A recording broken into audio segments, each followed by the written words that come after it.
আমার পীর কেবলা জান দীর্ঘ ৭৫টি বছরে তিলে তিলে এমন একজন নেতা আমাদেরকে দিয়ে গেছেন। অমিয়া চৈতন্য ফিরতে হবে।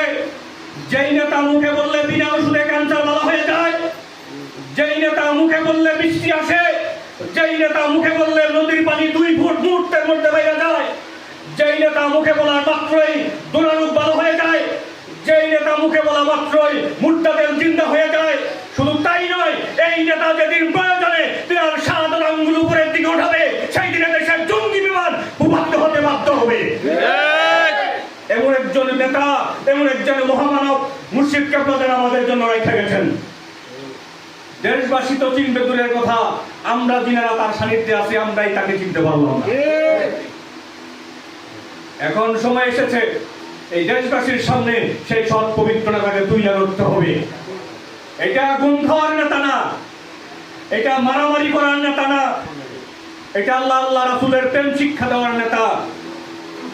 যেই নেতৃত্ব মদিনা মুনাওয়ারায় ছিল, সেই নেতৃত্ব পুনরায় বাংলার জমিনে দাঁড়িয়ে এবং কায়েমের জন্য মদিনার সেই আদর্শের ইসলাম, প্রেমের ইসলাম বিশ্বব্যাপী পুনরায় প্রতিষ্ঠার লক্ষ্যে এমন একজন শক্তিধর নেতা দরকার, যার আঙ্গুলের ইশারায় পরমাণু বোমা পর্যন্ত বিস্ফোরিত হবে না।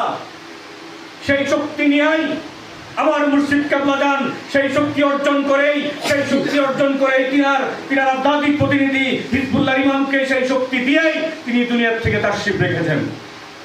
অতএব সেই নেতা এখন এদেশের আমাদের এই দেশবাসীর এবং এই বিশ্ববাসীর একমাত্র আশ্রয়স্থল।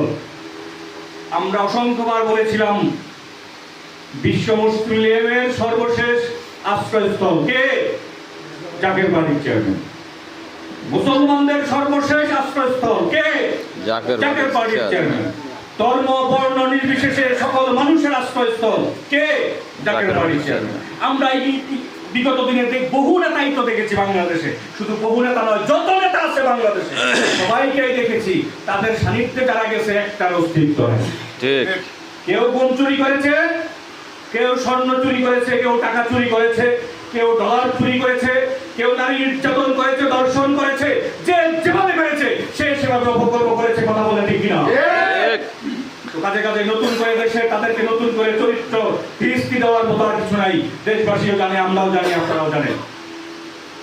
তো কাজে কাজেই এখন আমি আপনাদেরকে কয়েকটি বিষয়ে